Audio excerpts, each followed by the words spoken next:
আমাকে একবার ডাকাতে ধরছিল, ডাকাতে ফেনী থেকে আসার সময় কুমিল্লা ক্যান্টনমেন্ট পার হওয়ার পরে রাস্তায় আমাকে ডাকাতে ধরেছে। ওই গাড়ির চাকা পাংচার করে দেয় ওরা খুব কৌশলে।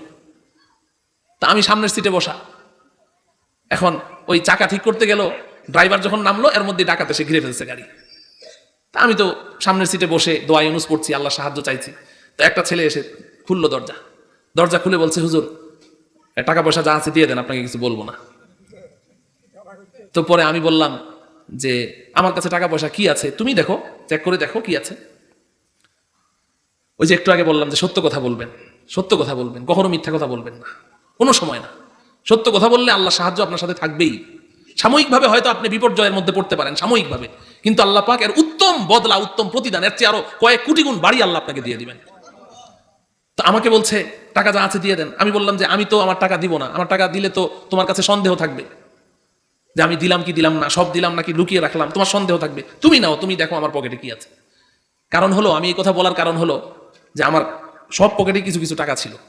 এক লোকের কাছে আমি 10,000 টাকা পেতাম, বাসা থেকে যখন সিঁড়ি দিয়ে নামছি তখন সে আমাকে টাকাটা দিয়েছে, মাহফিলে যাচ্ছে। তো টাকাটা আর বাসায় রেখে আসতে মনে ছিল না, বা চাইলামও না যে ঠিক আছে থাক। তো ওই টাকাটা এইদিকে এক পকেটে রেখেছি, 10,000 টাকা।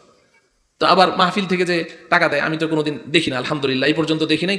যতদিন আল্লাহ জীবিত রেখেছেন যেন আল্লাহ তাআলা এইভাবে চলার তৌফিক দান করে, আপনারা দোয়া করেন। তা আমি তো জানি না, একটা খামের মধ্যে দিয়েছে ফেনী থেকে, তো খামটা এই পকেটে রেখেছি। তো এখন মাঝখানে সিএনজি নিবে গাড়িওয়ালা, তো সিএনজির টাকা দেওয়ার জন্য খামের ভেতর থেকে 1,000 টাকা বের করে ড্রাইভারকে দিলাম। আবার মাথায় আসলো যে আচ্ছা এই গাড়ির ভাড়াটা তখন মনে হয় ফেনী থেকে 5,000 টাকা হবে, খামের ভেতর থেকে 5,000 টাকা বের করে ড্রাইভারকে গাড়ির ভাড়া দেবো, এই জন্য ওই 5,000 টাকা আবার এই পাশের পকেটে রেখেছি। এখন এই পকেটে 5,000 টাকা ড্রাইভারকে ভাড়া দিব, আর এখানে হলো আমি একজনের কাছে 10,000 টাকা পাইতাম এই পকেটে, আর ওই যে খামের ভিতরে এখন আর কয় টাকা ছিল আল্লাহ ভালো জানে, আমি তো জানি না, ওইটা ছিল এই পকেটে। তো এখন আমি আল্লাহর কাছে সাহায্য চাইছি যে ওকে আমি হাত দিতে বলছি, ও যদি এক পকেটে হাত দিয়ে টাকা নিয়ে বাকি পকেটে হাত না দেয় তাহলে তো বেঁচে গেলাম। আর যদি আমি দেই তো দেওয়ার পরে বলবে কি আর নাই, তখন আমি যদি বলি নাই তাহলে তো মিথ্যা কথা হবে।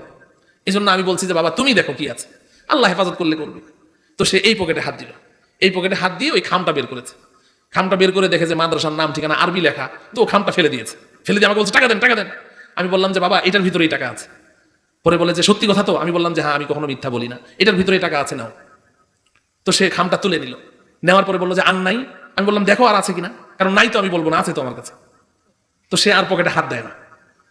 এরপরে মোবাইল চাইলো, তো মোবাইল চাওয়ার পরে তা আমি ওকে মোবাইলটা দেখাইলাম। আমি বললাম যে বাবা দেখো আমার মোবাইলটা দেখো, এই যে দেখেন যুবক ভাইয়েরা, এই মোবাইল আপনারা পাইলে এটা তো ফিকে ফেলে দিবেন, এটা 1 মিনিটও ব্যবহার করবেন, ক্যামেরাও নাই।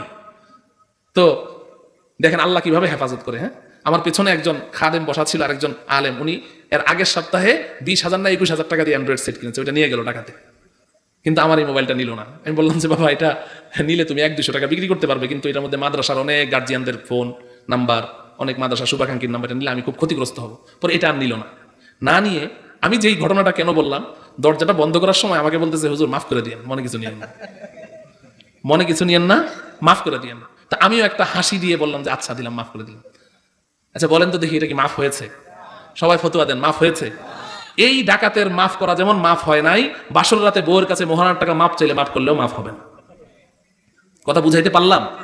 এইখানে যেমন মাফ করার আমার যে অবস্থাটা না, ঠিক একজন নববধূকে যখন স্বামী বলে যে মহানার টাকা তো 10 লাখ টাকা ধরেছি, আমি দিব কোত্থেকে, তুমি মাফ করে দাও, যদি ওই সময় মাফ করে তাহলে এটা এরকম ডাকাতে মাফ চাইলে মাফ করলে যেমন হয় এরকম হবে। এই মাফ কি হবে?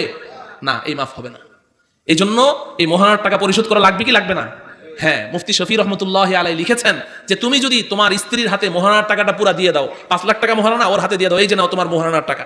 এখন এই টাকাটা নিয়ে সে কতক্ষণ নাড়াচাড়া করলো কিংবা আলমিরাতে রেখে দিল, পরের দিন আপনি ঘরে আসার পরে টাকাটা আপনার হাতে দিয়ে বললো স্বামী আমি টাকা দিয়ে কি করব, আপনিই তো আমার টাকা, আপনিই তো আমার জীবনের সবকিছু, টাকা দিয়ে আমি কি করব, আপনার টাকা আপনার কাছেই রাখেন, তখনই শুধু মাফ হবে, এর আগে মাফ হবে। কথা বুঝাইতে পারলাম? এই জন্য লেনদেনের স্বচ্ছতা চাই, লেনদেন পরিষ্কার রাখতে হবে, না হলে কিন্তু কোনো উপায় থাকবে না। আল্লাহ রাব্বুল আলামিন আমাদের সবাইকে বুঝার তৌফিক দান করেন।